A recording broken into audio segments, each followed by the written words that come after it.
What do you already know about Oprah Winfrey? Most know her as media mogul, an award winning talk show host, actress, producer, and philanthropist. No doubt we all know her best for hosting her eponymous talk show, the highest rated in television history. Forbes has ranked her the richest African American of the 20th century. Biography.com is the greatest black philanthropist in American history, and Forbes nailed the point home that Oprah is and should be considered the most influential African American woman in the world. We're talking about a seemingly average girl born to a poor single mother in Mississippi, later raised in Milwaukee, raped at age 9, became pregnant, gave birth to a stillborn by 14, and was then shipped off to live with her father in Tennessee, where she finally began to blossom. She earned honors in high school in Nashville, was voted the most popular girl, and won herself second place in a national dramatic interpretation contest. While still in high school, she got her start in media by co anchoring a radio program. She received a full ride scholarship for winning an oratory contest to Tennessee State University, a historically black institution where she studied journalism. At 17, she won Miss Black Tennessee. In 1976, she moved to television, becoming the youngest and first black female news anchor in Nashville, and in 1978 moved to Baltimore to continue her career in television. Her television career is no doubt defined by her 1983 move to Chicago, when she took over a failing television show, expanded it to 1 hour time slot, and within months had taken over the Phil Donahue Show as the most watched television program in Chicago. By 1984, she'd more than doubled her viewership. Let's make a moment to review that until this time, this man, Phil Donahue, had his own talk show on national television from 1970 to 1996, originally based in Chicago with Oprah's, and was her biggest competition in the market. Oprah went on to co found the Oxygen Network, form her own television production company, Harpo, spelling Oprah backwards, and in 2008 she created her own television network with Discovery Communications by changing Discovery Health Channel to OWN, of course standing for the Oprah Winfrey Network. Time magazine has credited her daily talk show finale after 25 years on May 25th of 2011, but her legacy continues to live on through her reruns and new productions on her very own network, pun intended. In addition, she's had multiple film and voiceover opportunities, co-authored 5 books, started her own magazine in 2002, which Forbes has called the most successful startup ever, and lastly has had her own 24/7 XM satellite radio channel number 156 since 2006, featuring at least 30 minutes of new material 39 weeks a year, as well as having many guests and repeat programs. Time magazine's credited Oprah with creating an intimate form of media communication and for reinventing her show with a focus on literature, self improvement, and spirituality. She's been praised for overcoming adversity, becoming a benefactor to others, as well as providing a medium for gay, lesbian, bisexual, and transgender acceptance in mainstream society. On the other hand, she's been criticized for unleashing a confession culture, promoting controversial self help ideas, and promoting an emotional centered approach. Details of her personal life seem to be less common knowledge. After her relatively rough childhood upbringing, she went through a string of painful, unsuccessful romantic relationships. A high school lover who broke up with her because he believed that she was destined for more, a first serious relationship who refused to move with her to Baltimore for her career. John Tesh departed over interracial issues. She then dated a producer and later had a 4 year stint with a married man. Her lack of romantic success and insecurity led to weight gain, experimental drug use, and peaked in the suicide note left to her best friend Gail King in September of 1981, though she claims that she knew that she never could have gone through with it. She's been with her current boyfriend, entrepreneur Stedman Graham, since 1986 and was engaged to be married in a 1992 ceremony that never happened. Her other notable personal relationships have been with the already mentioned Gail King, now editor of her own magazine, and close relationships with both Maria Shriver, the wife of Arnold Schwarzenegger, and the author Maya Angelou. Besides her successful television career, her other most widely known information revolves around her self made wealth. Time magazine notes that she became a millionaire at age 32 when her talk show went national. By age 41, her net worth was $340 million, replacing Bill Cosby as the only African American on the Forbes 400, and she's remained the only African American to rank the 400 every year since 1995. With a 2000 net worth of approximately $800 million, she's believed to be the richest African American of the 20th century. A study of her career has been made into a course at the University of Illinois called History 298: Oprah Winfrey the Tycoon. In 2006, at $260 million annually, she was the highest paid entertainer at 5 times the second place Simon Cowell, and by 2008, her annual income had surpassed $275 million. Forbes International listed her as the only black billionaire in 2004 to 2006 and the first black billionaire in world history. By 2010, with a $2.7 billion net worth, she had also overtaken eBay CEO Meg Whitman as the richest self-made woman in America. Although all of the above are important and notable considerations, the topic here is not even Ms. Winfrey's personal or even professional details. Much rather, we need to examine the effects and the mark she's left on the world, as can be detailed in 3 main categories as followed.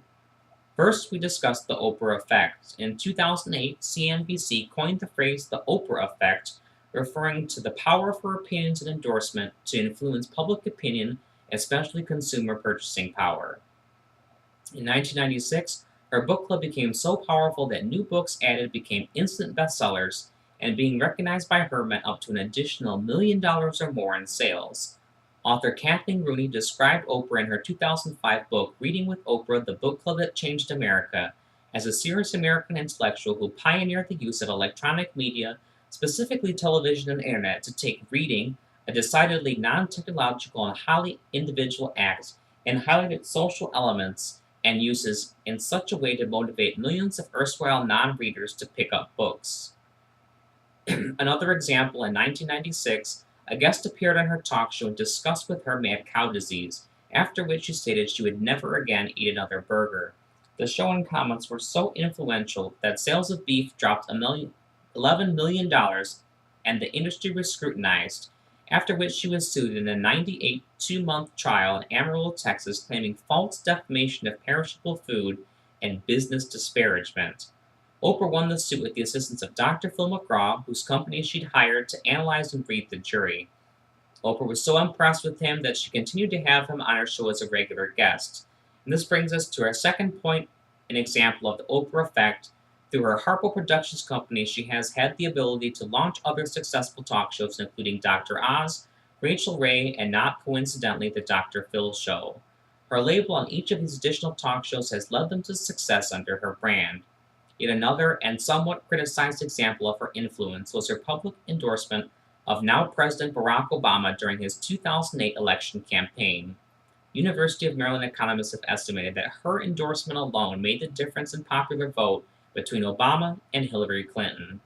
Rob Blachowicz, the former governor of Illinois, was so impressed by the effect of Oprah's endorsement that he stated on the Glenn Beck show that he considered her to be the most instrumental person in electing Barack Obama president, with a voice larger than all 100 senators combined. In addition to the Oprah effect, she's become recognized as a spiritual leader. Christianity Today published in an article in 2002 declaring that Oprah had emerged as an influential spiritual leader and has abandoned traditional talk show fare for more edifying content. And in 1998, when she began Change Your Life TV, Oprah's most significant role has become that of spiritual leader.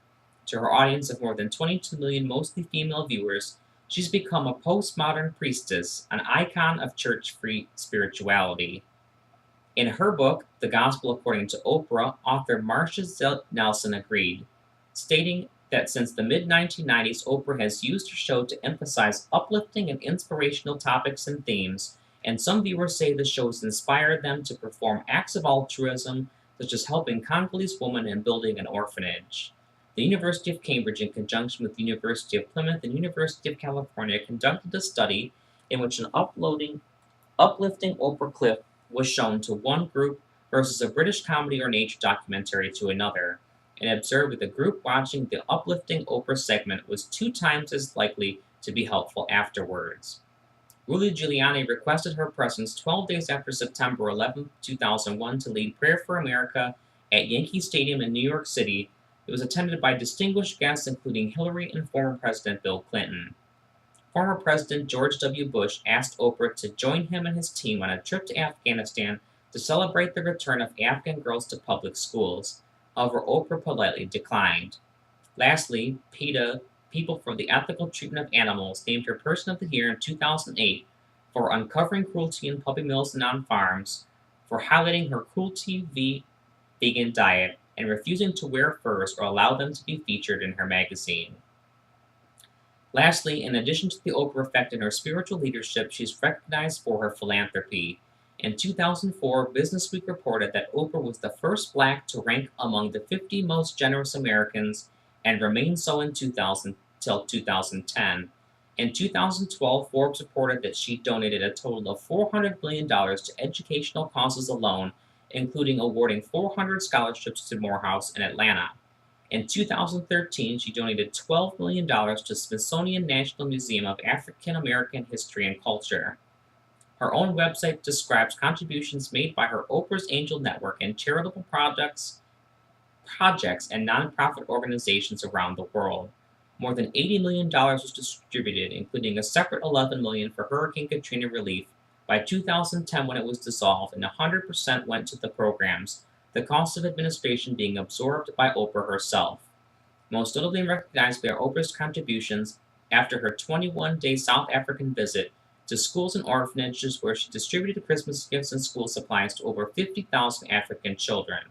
One show alone led to over $7 million in donations, and she later invested over $40 million and her own time in developing the Leadership Academy for Girls in January of 2007, just south of the city of Johannesburg, South Africa. As is the case with each other highly notable person in history, her legacy cannot be considered without discussing criticisms and controversies in which she's been involved. Best reported by Time magazine, in short, they include being publicly criticized after endorsing Barack Obama and not inviting Sarah Palin on her show immediately following her nomination. Oprah stated she did not wish for her show to become a political platform and pointed out that Obama had been on prior to announcing his candidacy. Media claimed that it was political bias, and Oprah simply did not wish to have the first woman on a Republican presidential ticket on her show. Second, in 2003, Oprah explored potential negative effects of United States military action against Saddam Hussein, while public support for war was growing stronger. She was praised by anti-war advocates, but criticized by government officials, and there's speculation that the Bush administration intentionally scheduled a press conference at the time of her broadcast to interrupt her anti-war message. Third, in June of 2005, Oprah was denied entrance to an Hermes store in Paris, the store saying they didn't recognize her without makeup and that they had been having problems with North Africans lately, other sources reporting that she'd arrived at closing. Oprah addressed the incident on her show, describing her experience as humiliating and familiar to anyone who'd ever been snubbed because they were not chic enough or thin enough or the right class or the right color. Hermes's president appeared personally on the show to publicly apologize to Oprah, and the dispute was considered settled. Fourth, author James Frey presented his book A Million Little Pieces about substance abuse and redemption, and Oprah made it an official book club selection in 2005. A year later, a public account of the book's inaccuracies was published, and she called the author back on her show to publicly address the situation. He was subsequently dropped by his agent, and his two-book, seven-figure deal was voided. Fifth, 1 year after Oprah personally selected the 152 girls to attend her Leadership Academy in Johannesburg, 6 of the girls accused a dorm matron of sexual and physical abuse. Oprah was so upset personally that she returned to South Africa with a team of private detectives to investigate and speak with each one of the girls herself. All criticism and controversies aside, there should be little proof and certainly little doubt that entrepreneurially and otherwise, Oprah Winfrey is the most influential African American woman of the 20th century, intellectually, spiritually, and philanthropically. She's the epitome of the American dream, has certainly become and will continue to be an inspiration to African American youth, and it would do the world good to follow her examples in thought and altruism. More people like Oprah Winfrey would certainly make this world a better place to live. God bless Oprah and her multitude of achievements.